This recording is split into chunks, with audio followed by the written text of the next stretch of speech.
નમસ્કાર વિદ્યાર્થી મિત્રો, હું અપૂર્વ ચૌહાણ ભૌતિક ભૂગોળની લેક્ચર સિરીઝમાં આપનું ફરી એક વખત હાર્દિક સ્વાગત કરું છું. મિત્રો, પાછલા જે લેક્ચર હતા એ પાછલા લેક્ચરની અંદર આપણે જોયું કે ભૂકંપ છે, ભૂકંપ કેવી રીતે આવે છે એની આપણે ચર્ચા કરી. એના પહેલાં આપણે પૃથ્વીની આંતરિક સંરચના વિશે વાત કરી, પરંતુ ગયા લેક્ચરની અંદર એક પ્રશ્ન ઉદ્ભવ્યો. આપણે જ્યારે ભૂકંપના મોજાની આપણે ચર્ચા કરી હતી, ભૂકંપના મોજાની આપણે જ્યારે ચર્ચા કરી હતી ત્યારે 3 પ્રકારના મોજા હતા એની આપણે વાત કરી. પ્રાથમિક, દ્વિતીયક અને તૃતીયક. બરાબર છે. પ્રાઇમરી જેને કહેવાય પ્રાથમિક, સેકન્ડરી એટલે દ્વિતીયક, અને એલ એટલે તૃતીયક. બરાબર છે. એલ આને લવ વેવ તરીકે પણ ઓળખવામાં આવે છે. બરાબર છે. હવે પ્રશ્ન એવો ઉદ્ભવ્યો હતો કે પ્રાથમિક વેગ, આપણે વાત કરી કે પ્રાથમિક વેગનો જે પ્રાથમિક મોજા છે, પ્રાથમિક વેવ છે, એનો વેગ છે એ વધારે છે, એનાથી ઓછો સેકન્ડરી અને સૌથી ઓછો તૃતીયક એટલે જે લવ વેવ છે એનો વેગ ઓછો હોય છે. આપણે એ પણ ચર્ચા કરી હતી કે ભાઈ સૌથી પહેલા પૃથ્વી છે એ માની લો કે અહીંયા આગળ આ ફોકસ છે ને અહીંયા આગળથી સૌથી પહેલા કયો વેવ આવે છે તો કે પ્રાથમિક વેવ આવે છે. બરાબર. તો પ્રશ્ન એવો ઉત્પન્ન થયો હતો કે જો સૌથી વધારે વેગ પ્રાથમિકનો હોય, આ પ્રાથમિક મોજા જે છે એ ત્રણેય અવસ્થાની અંદર આરામથી એ પાસ થઈ શકતું હોય, પસાર થઈ શકતું હોય, અને ઘન અવસ્થાની અંદર તો એનો વેગ શું થઈ જાય છે, વધી જાય છે. તો પ્રશ્ન એ હતો કે ભાઈ ઘાતક મોજાની જ્યારે વાત કરવામાં આવી તો એ એલ વેવ શા માટે છે? આ કેમ આટલી મોટી તરાજી એટલે આટલો બધો વિનાશ એ લાવે છે? અને એને આપણે લખ્યું હતું કે ભાઈ તૃતીયક મોજા જે સૌથી વધારે વિનાશકારી મોજા છે એની આપણે ચર્ચા કરી. તો એનું કારણ એ છે કે પ્રાથમિક અને દ્વિતીયક મોજા છે એ બોડી વેવ્સ તરીકે ઓળખવામાં આવે છે. આને બોડી વેવ કહેવાય. જે ક્યાં આગળ હોય છે તો કે ભાઈ જે અહીંયાથી ઉત્પન્ન થઈ અને આમ જાય અને પછી ક્યાં આગળ આવે, ઉપર આવે. જ્યારે તૃતીયક મોજા જે ખરા એ તૃતીયક મોજા ક્યાં આગળ જાય તો કે ભાઈ એ સપાટી ઉપર ફરે. એટલા માટે આ જે મોજા છે આ મોજાને શું કહેવામાં આવે છે? ધરાતલીય. ધરાતલીય મોજા અથવા સરફેસ વેવ. જ્યારે આ ધરાતલીય આ જે તૃતીય મોજા આ રીતે આવે છે અને કોઈ પણ જે સમુદ્ર છે, સમુદ્રની અંદર જ્યારે આ મોજા આવે છે ત્યારે એ શું કરે છે તો કે ભાઈ સુનામીનું નિર્માણ કરે છે. અને સુનામીનું નિર્માણ કરવાના કારણે આ મોજા સૌથી વધારે એ વિનાશ આપે છે. બરાબર. તો આ વસ્તુ યાદ રાખવાની. એક પ્રશ્ન હતો, એ પ્રશ્નનું સમાધાન આપણે કર્યું કે ભાઈ પ્રાથમિક, દ્વિતીયક અને તૃતીયકમાં સૌથી વધારે એ ઘાતક મોજા શામાં કોના છે તો કે ભાઈ આ મોજા છે. હવે આપણે વાત કરી કે ભૂકંપ છે, ભૂકંપની તીવ્રતા. હવે ગઈ વખતે આપણે ચર્ચા કરી હતી કે ભાઈ આ મોજા છે ફરે છે તો કેવી રીતે એનું વિતરણ થાય છે એની પણ આપણે ચર્ચા કરીએ. કે માની લો કે ભાઈ આ પૃથ્વી છે. બરાબર. એ પૃથ્વીનો આંતરિક ભાગ અને પૃથ્વીનો કોર. બરાબર. તો પી પ્રકારના મોજા જ્યારે એક ક્ષેત્રમાંથી બીજા ક્ષેત્રમાં જાય છે ત્યારે શું થાય છે તો કે ભાઈ એની જે દિશા છે એ દિશા કેવી રહે છે? બદલાતી જાય છે. બરાબર. આ રીતે એની દિશા બદલાતી રહે છે, આ રીતે. પરંતુ જ્યારે એસ વેવ જાય છે, બરાબર છે, એસ વેવ જાય છે ત્યારે શું થશે તો કે ભાઈ અહીંયા આગળથી જ આ રોકાઈ જશે. શા માટે? તો આ ક્રસ્ટ, બરાબર, પૃથ્વીનો ઉપરનો ભાગ, આપણે આની વાત કરીએ આ મેન્ટલ, અને આ શું છે તો કે ભાઈ કોર. બરાબર. તો અહીંયા આગળ આવી આ સેકન્ડરી વેવ છે. અહીંયા આગળ શું થાય છે? આ વેવ સેકન્ડરી છે. અથવા દ્વિતીયક મોજા છે, અહીં આગળ આવીને શું થાય, અટકી જાય. શા માટે? કારણ કે આ જગ્યાએ યાદ કરો એસ્થેનોસ્ફિયર, એની આપણે ચર્ચા કરી હતી અને એસ્થેનોસ્ફિયરની અંદર આપણે વાત કરી કે આ જે મોજા છે એ મોજા જઈ શકતા નથી. શા માટે? તો કે ભાઈ અહીંયા પ્રવાહી સ્વરૂપ રહેલું છે, બરાબર, તરલ સ્વરૂપે રહેલું છે, પ્રવાહી પણ નહીં, દૂધી જેવું આપણે જોઈએ, હલવા જેવું જે પ્લાસ્ટિક ટાઈપ હોય એવા પ્રકારની અંદર રહેલું છે, બરાબર. તો આ વસ્તુ તમારે યાદ રાખવાની છે કે ભાઈ આ જે છે પ્રાઇમરી એક માંથી બીજા માધ્યમની અંદર જતા શું કરે છે તો કે ભાઈ એની દિશા છે એ બદલાય છે, દિશાની સાથે સાથે એની સ્પીડ પણ શું થઈ જાય છે તો કે ભાઈ વધતી ઘટતી રહે છે. હવે આપણે વાત કરીએ કે ભાઈ ભૂકંપના મોજા છે, ભૂકંપના મોજા અને ભૂકંપ એની તીવ્રતા ઉપર કયા કયા પરિબળો એ અસર કરે છે, બરાબર. તો યાદ રાખજો, ભૂકંપ કોઈ જગ્યાએ વધારે ઓછો આવતો હોય, બરાબર છે, કોઈ જગ્યાની અસર વધારે હોય છે, કોઈ જગ્યાની અસર ઓછી હોય છે. તો ભૂકંપના મોજાની અસર શા માટે વધારે અને ઓછી હોય છે એની આપણે વાત કરીએ તો કે ભાઈ ભૂકંપની તીવ્રતાને અસર કરતા પરિબળો કયા છે? તો પહેલી શું આવશે? પહેલી આવશે ઘનતા, બરાબર છે. કેવી રીતે? તો કે ભાઈ આપણને ખ્યાલ છે કે ઘનતા જેમ વધે છે એમ ભૂકંપના મોજા, પ્રાથમિક વેવ છે, દ્વિતીયક વેવ છે, એની જે તીવ્રતા છે એ પણ વધે છે. એટલા માટે ઘનતા જ્યારે વધે, બરાબર, તો જે અસર છે ભૂકંપની તીવ્રતા છે એ તીવ્રતા પણ કેવી થાય? એ વધતી જાય. બીજું શું? દાખલા તરીકે કોઈ જગ્યા હોય જ્યાં ખડકાળ પ્રદેશ હોય અથવા ખડક આવેલા હોય એ જગ્યાએ ભૂકંપ કેવો હોય? ભૂકંપની તીવ્રતા એની વધારે હોય. એની જગ્યાએ દલદલીય પ્રદેશ છે ત્યાં આગળ ભૂકંપની તીવ્રતા કેવી તમને જોવા મળે છે? ઓછી જોવા મળે છે. બીજું તો કે ભાઈ તરંગની તીવ્રતા, તરંગ જે છે એની તીવ્રતા કેવી છે? વધારે છે કે ઓછી છે? તો કે ભાઈ વધારે તરંગ છે, વધારે તીવ્રતા વાળો તરંગ હોય તો ભૂકંપની તીવ્રતા પણ કેવી હોય? વધારે હોય. અને ઓછી તરંગની તીવ્રતા હોય ત્યાં આગળ કેવું હોય? તો ઓછી ભૂકંપની તીવ્રતા હોય. બીજું આપણે વાત કરતા હતા, શાની વાત કરતા હતા? તો કે ભાઈ ભૂકંપ જે છે તમે યાદ રાખો કે ભૂકંપ કઈ જગ્યાએથી ઉત્પન્ન થયો છે, બરાબર. ભૂકંપની ઉત્પત્તિ એ છીછરી જગ્યાએ થઈ. છીછરી જગ્યા એટલે શું? તો કે 0 થી 60 કિલોમીટર જે છે એટલી ઊંડાઈની અંદર જો ફોકસ એનું આવેલું હોય તો એને કેવું કહેવામાં આવે છે? છીછરો.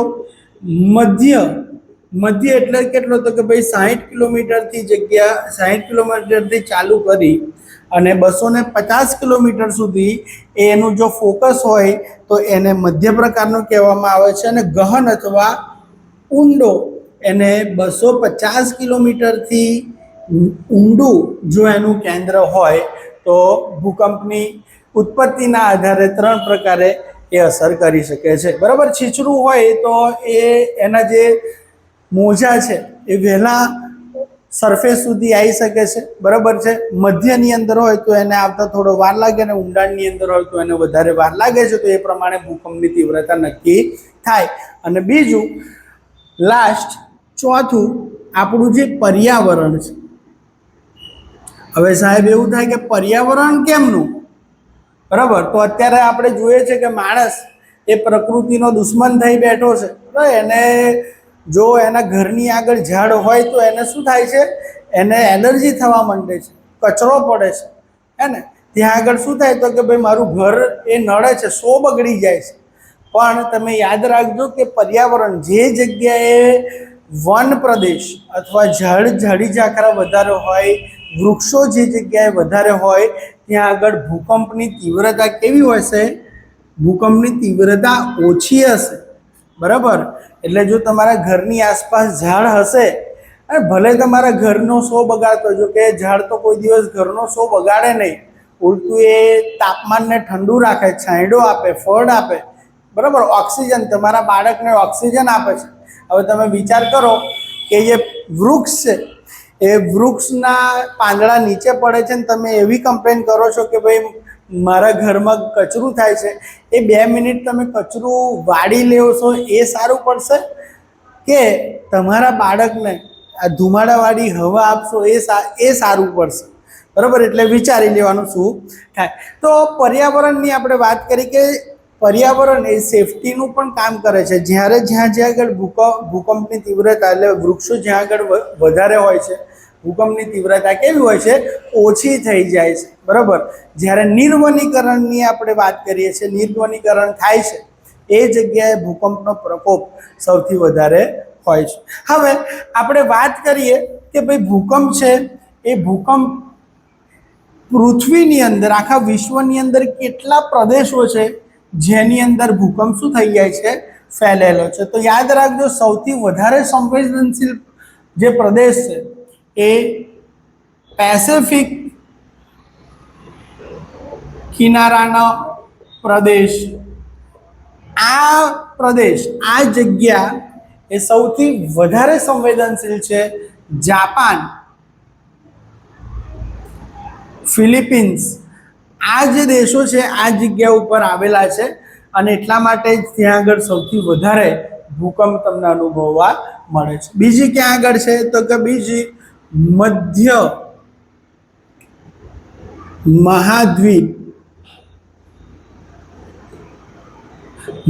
મહાદ્વીપીય પટ્ટો એટલે ક્યાં? તો કે ભાઈ જ્યાં આગળ હિમાલય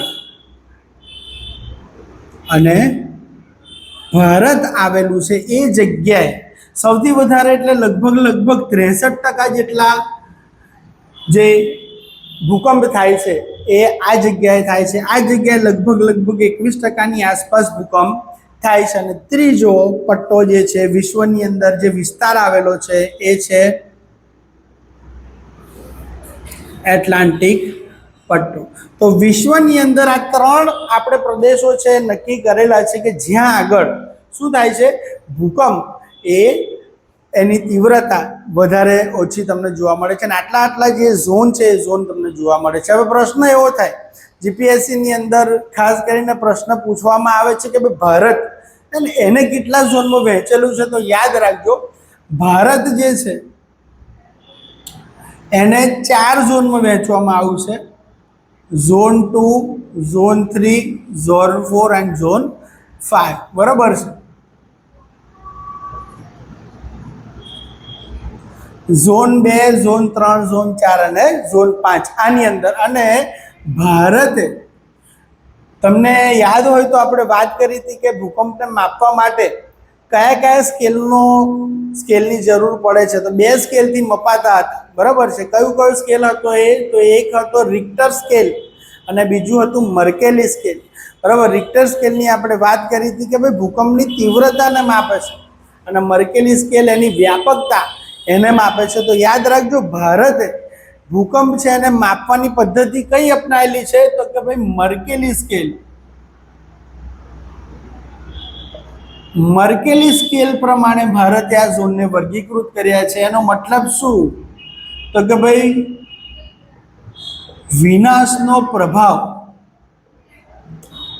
એના આધારે આ ઝોન નક્કી કરેલા છે. કેવા પ્રકારના વિનાશ થાય છે? આની અંદરથી અવારનવાર પ્રશ્ન પૂછાય છે કે ભાઈ ગુજરાત એ કયા ઝોનમાં છે? તો યાદ રાખજો, ગુજરાત એ ઝોન 3 ની અંદર આવે છે. બરાબર, અને કચ્છ જે ઝોન છે એ કચ્છ એ કયા ઝોનની અંદર આવે છે? એ કચ્છ એ 5મા ઝોનની અંદર આવે છે. બરાબર, તો આ વસ્તુ તમારે યાદ રાખવાની છે. આની અંદરથી એક્ઝામમાં પ્રશ્નો એ નીકળી ગયેલા છે. હવે આપણે વાત કરીએ કે ભાઈ ભૂકંપ છે એની અસરો શું થાય છે? તો ભૂકંપની 2 પ્રકારની અસરો આપણે જોઈ, એના વિશે આપણે થોડી ચર્ચા પણ કરી હતી. અહીંયા આગળ આપણે એની ફરી વખત ચર્ચા કરી લઈએ છીએ, ડિટેલની અંદર ચર્ચા કરી લઈએ છીએ. તો એક વિનાશી પ્રભાવ હોય છે અને બીજો શું હોય? તો કે ભાઈ નિર્માણકારી પ્રભાવ પણ હોય છે. વિનાશી પ્રભાવ એટલે શું? કે જેનાથી શું થાય? જેનાથી વિનાશ સર્જાય, કોઈ વસ્તુ હોય એ પડી જાય, આને વિનાશી પ્રભાવ કહેવાય.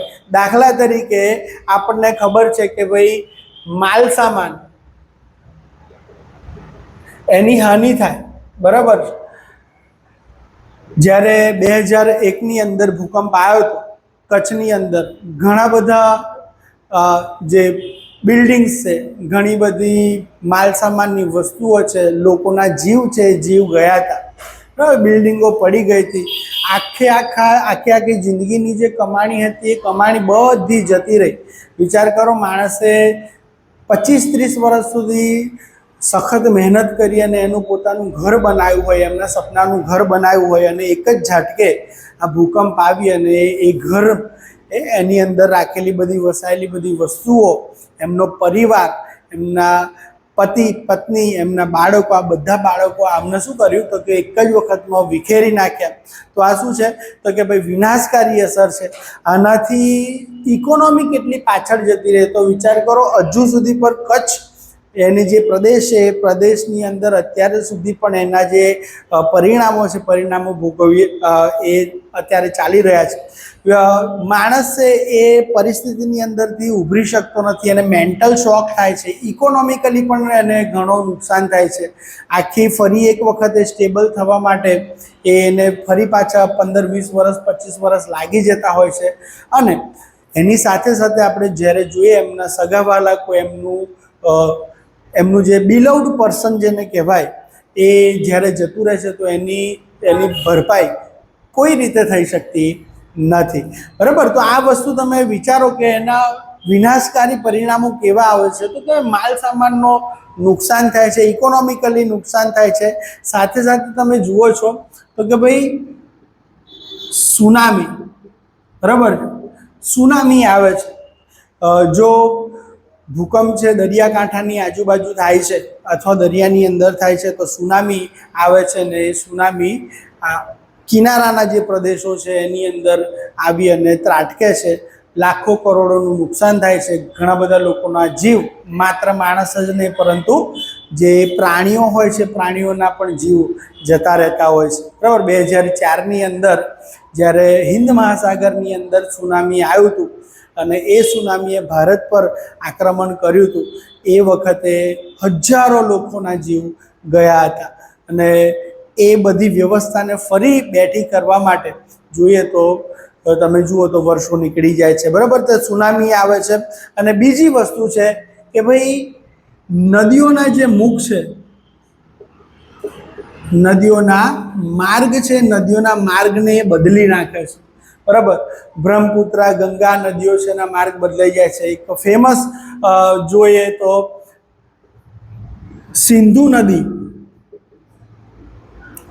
બરાબર, એ સિંધુ નદી પહેલા ભારતની અંદરથી એ વહેતી હતી અને ગુજરાતની અંદર કોરીનારનો જે પ્રદેશ છે એ પ્રદેશની અંદર જઈ અને એ અરબ સાગરને મળતી હતી. પરંતુ એ ભૂકંપ આવવાના કારણે આ નદી એ પશ્ચિમ બાજુ ખસી ગઈ, એણે એનો પોતાનો માર્ગ બદલ્યો ને અત્યારે એ નદી પાકિસ્તાનની અંદર જઈ રહી છે. વિચાર કરો, આ નદીઓની આપણે વાત કરીએ છીએ તો નદીઓના માર્ગ જ્યારે બદલાય છે શું પરિસ્થિતિ, આપણને એવું થાય છે કે સાહેબ નદી અહીંયાથી ભરતી હતી એ બાજુ જતી રહેશે, શું ફરક પડે છે, હે ને. પાણી આ બાજુથી લેતા હતા એની જગ્યાએ પાણી બીજી બાજુથી લઈએ છે. પણ વિચાર કરો કે એક નદી જ્યારે પોતાનો માર્ગ બદલે છે એના કારણે આખી સભ્યતા છે એનો નાશ થઈ જાય છે. સિંધુ ખીણ સભ્યતા, એનું તમે એના વિશે ઇતિહાસમાં ભણ્યા હશો. સિંધુ ખીણ સભ્યતાનું જે બરબાદી થઈ, એનું જે પતન થયું, એની પાછળ એક આ પણ કારણ હતું કે ભાઈ નદી એ છે એનો માર્ગ બદલી કાઢ્યો. તો જે જગ્યાએ એક સુવ્યવસ્થિત આખી વ્યવસ્થા હતી એ જગ્યાએ નદી છે એનું માર્ગ બદલાઈ જાય છે, ને એના કારણે આખી હજારો વર્ષોથી ફળેલી ફૂલેલી આ વ્યવસ્થા શું થઈ તો કે ભાઈ નાશ પામી, બરાબર. હવે એક સિક્કાની બે બાજુ હોય છે. જેમ એના વિનાશકારી પ્રભાવોની આપણે ચર્ચા કરી એમ આપણે સર્જનાત્મક પ્રભાવો પણ આપણે જોઈએ. તો ભૂકંપથી સર્જનાત્મક શું થાય? હવે આપણને એવું લાગે કે સાહેબ ભૂકંપથી આટલું બધું તો કરી નાખ્યું, હવે સારું તો શું જ કરશે. પણ યાદ રાખજો, ભૂકંપ ના આવે તો મેદાનો, ત્યારબાદ ઉચ્ચ પ્રદેશો, ખંડીય, છાજલી, આવી બધી વસ્તુઓ, ઇન શોર્ટ આપણે એને કહીએ ભૂમિ દ્રશ્યો એ રચાય નહીં, બરાબર છે. નવા નવા ભૂમિ દ્રશ્યોની રચના થઈ શકતી નથી. બીજી વસ્તુ કે ભાઈ ભૂકંપ ના આવતા હોય, બરાબર છે, ભૂકંપ આવતા ના હોય તો ઉથલ પાથલ થાય નહીં, બરાબર. આપણે આગું પાછું કરીએ છીએ, મિત્રોનું આગું પાછું કરીએ, ગર્લફ્રેન્ડનું આગું પાછું કરીએ, બરાબર, બોયફ્રેન્ડનું આગું પાછું કરીએ, આની વાત અહીં કરીએ, પેલાની વાત પેલી કરીએ, તો એ પ્રમાણે ભૂકંપ પણ આવીને શું કરે તો કે ભાઈ ઉથલ પાથલ કરીએ. પહેલાં આપણે ઉથલ પાથલ કરીએ અને પછી આપણી જિંદગીની અંદર શું આવે, ભૂકંપ આવે. અહીંયા આગળ પહેલાં ભૂકંપ આવે અને પછી શું થાય, ઉથલ પાથલ થાય. ઉથલ પાથલ થાય તો નીચેની જે ખનિજો હોય, બરાબર છે, ખનિજો બધી ક્યાં આગળ આવે, એ ઉપર આવે અને આપણને ખનિજો મળે, બરાબર. ઉથલ પાથલ થઈથી ખનિજો મળે. ત્રીજી વસ્તુ શું છે તો કે ભાઈ આ જે ખનિજો છે, ખનિજોનું ખોદકામ આપણે કરીએ છીએ અને આપણને મળે છે. બીજું કે પથ્થરો, બરાબર, આંતરિક સંરચના, આ બધા વિશે આપણને જાણકારી મળે છે, બરાબર. અંદર આપણે જોયું કે આંતરિક સંરચના, આપણે ટોપિકની શરૂઆત જ આનાથી થઈ કે પૃથ્વીની આંતરિક સંરચના કેવી છે એની જાણકારી ભૂકંપ આપણને આપી શકે છે. બીજું શું થાય તો કે ભાઈ વૈજ્ઞાનિક સંશોધનો જે છે એ વૈજ્ઞાનિક સંશોધનોની અંદર ભૂકંપ છે શું આપે છે, ઘણી બધી આપણને માહિતી, ઘણી બધી મદદ આપણને આપે છે, બરાબર. તો આ જે સર્જનાત્મક ભૂકંપના શું આયા, સર્જનાત્મક પાસા. ભૂકંપ ખાલી ને ખાલી ખરાબ નથી હોતો, એ ના હોય તો આપણી દેશ દુનિયા પણ ચાલી શકે નહીં. તો એની આપણે ચર્ચા કરી. હવે નેક્સ્ટ ટોપિકની અંદર આપણે ભૂકંપથી સર્જન પામતું સુનામી, બરાબર, એના વિશે ચર્ચા કરીશું. અત્યાર સુધીની જે વાત કરી એ ભૂકંપ વિશે હતી. ભૂકંપ વિશેની લગભગ બધી જ માહિતી આટલું તમે કરીને જશો. આઈ હોપ બધા જ તમારા જે ક્વેશ્ચન હશે, તમારા પ્રોબ્લેમ્સ હશે, એ આની અંદરથી કવર થઈ જશે. નેક્સ્ટ જે ટોપિક છે સુનામી અને જે જ્વાળામુખી છે, સુનામી જ્વાળામુખીની આપણે ચર્ચા આવતા લેક્ચરની અંદર કરીશું, બરાબર. ત્યાં સુધી ભણતા રહો, ખુશ રહો. જો તમને અમારું કામ સારું લાગતું હોય તો અમારી ચેનલને સબસ્ક્રાઈબ કરો, શેર કરો, લાઈક કરો. તમારા અમૂલ્ય જે ફીડબેક છે, ફીડબેક અમને આપતા રહો. તમારો કોઈ પણ પ્રશ્ન છે કોમેન્ટની અંદર તમે કરતા રહો, અમને સપોર્ટ આપો, જેનાથી અમે વધારે સારું કામ કરવા માટે પ્રેરાઈએ છીએ. મને રજા આપો. મારું નામ અપૂર્વ ચૌહાણ છે. ફરી મળીશું નવા લેક્ચરની અંદર. Thank you.